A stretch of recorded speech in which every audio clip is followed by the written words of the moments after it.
L'idée, c'était de partir de la réalité contemporaine, c'est-à-dire en fait Saint-Claude, c'est le Haut-Jura.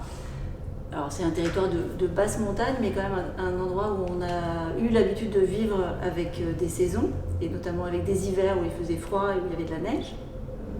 La planète se réchauffe, et donc on avait de manière très simple envie d'interroger en fait la réalité de ces paysages, de les interroger à la fois depuis notre point de vue contemporain de vivant, quoi. Qu'est-ce que ça veut dire que le climat change et qu'on est en train de vivre quelque chose de tragique, mais aussi qui du coup transforme notre regard et donc risque de transformer aussi les représentations et donc le rôle des artistes.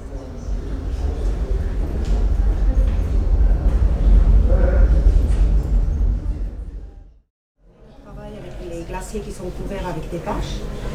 Et j'ai commencé ça en 2009. Et en 2009, c'était très compliqué de faire ça parce que les stations de ski et personne ne voulait me donner des renseignements parce que c'était très critique. Il y a une photo qui est dans l'exposition, également une prise de vue d'un autre artiste, qui est la grotte du Rhône, où ils ont couvert la grotte avec des bâches pour que ça fond moins vite. Et maintenant, la grotte est sur le glacier.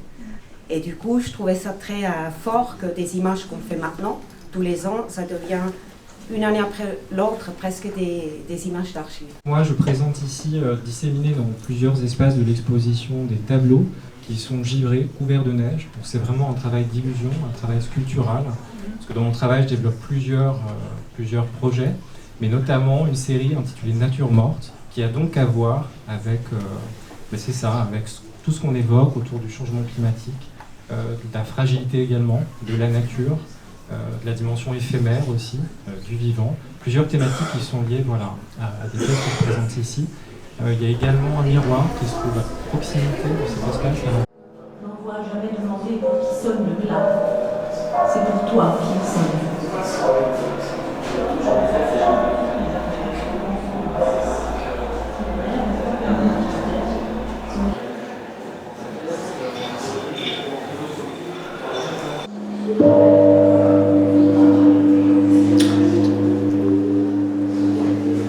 Aucun iceberg n'est une île, un tout complet en soi. Toute montagne de glace est un fragment du continent, une partie de l'ensemble.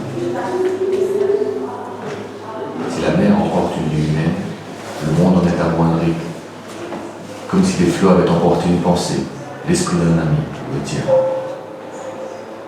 La disparition de tout iceberg me diminue, parce que j'appartiens à la planète. Aussi, n'envoie jamais demander pour qui sonne la glace. C'est pour toi qu'elle sonne.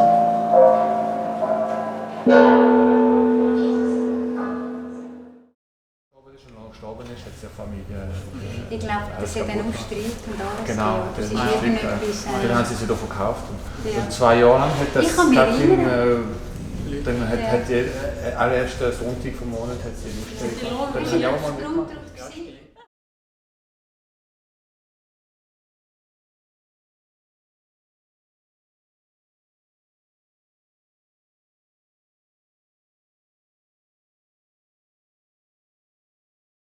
Mon travail en général, c'est comment déproduire, désactiver, déplacer, rendre absurde les représentations du monde du travail. Le chasse-neige comme blanc, c'est quelque chose qui existe grâce à la région, évidemment, mais grâce aussi aux gens qui travaillent dans la région. Parce que c'est une collaboration intelligente, après discussion, échange avec l'entreprise Signo Giro.